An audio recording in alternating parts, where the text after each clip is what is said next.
बिहार में कोरोना के बढ़ते प्रकोप के बीच नेता प्रतिपक्ष तेजस्वी यादव ने सूबे के मुखिया नीतीश पर निशाना साधा है।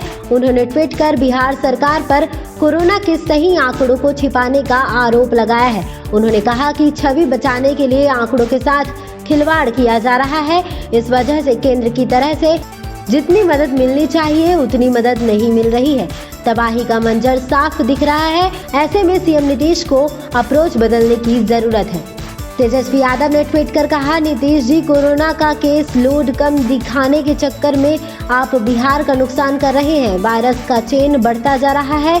कम आंकड़े दिखाने की वजह से केंद्र से oxygen, vaccine, injection, remdesivir, oxygen concentrator, ventilator इत्यादि अन्य जरूरी सहायता भी नहीं मिल रहा है और आप कुछ बोल भी नहीं रहे हैं। नेता प्रतिपक्ष ने कहा, संक्रमण गांव-गांव फैल चुका है। अब भी अपना अप्रोच बदलिए वरना तबाही का मंजर साफ दिख रहा है। केंद्र से बिहार का वाजिब हक मांगिए। हमसे छोटे राज्यों का आवंटन ज्यादा हो रहा है। अन्य राज्यों का अनुसरण कर देश विदेश की कंपनियों से संपर्क कर मेडिकल सप्लाई, वैक्सीन इत्यादि सीधा खरीदिए।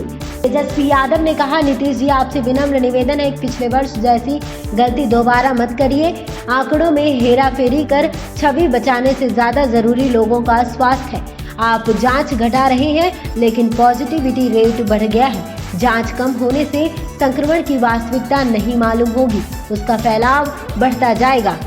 उन्होंने कहा, एक वर्ष बाद भी बिहार की कुल कोरोना जांच में एंटीजन टेस्ट की संख्या 65 से 70% है, जबकि RT-PCR सबसे कम मात्र 30 से 35% ही है। RT-PCR जांच की रिपोर्ट आने में 14-15 लग रहे हैं। जिन लक्षण वाले मरीजों की जांच ही नहीं हो रही है, ऑक्सीजन, वेंटिलेटर की छोड़िए, बिहार अभी जांच के स्तर पर ही जूझ रहा है। तेजस्वी ने कहा, ये समझ नहीं आता कि नीतीश जी की तथाकथित हाई लेवल क्राइसिस ग्रुप की मीटिंग में कोरोना बचाव पर चर्चा होती है या छवि बचाव पर।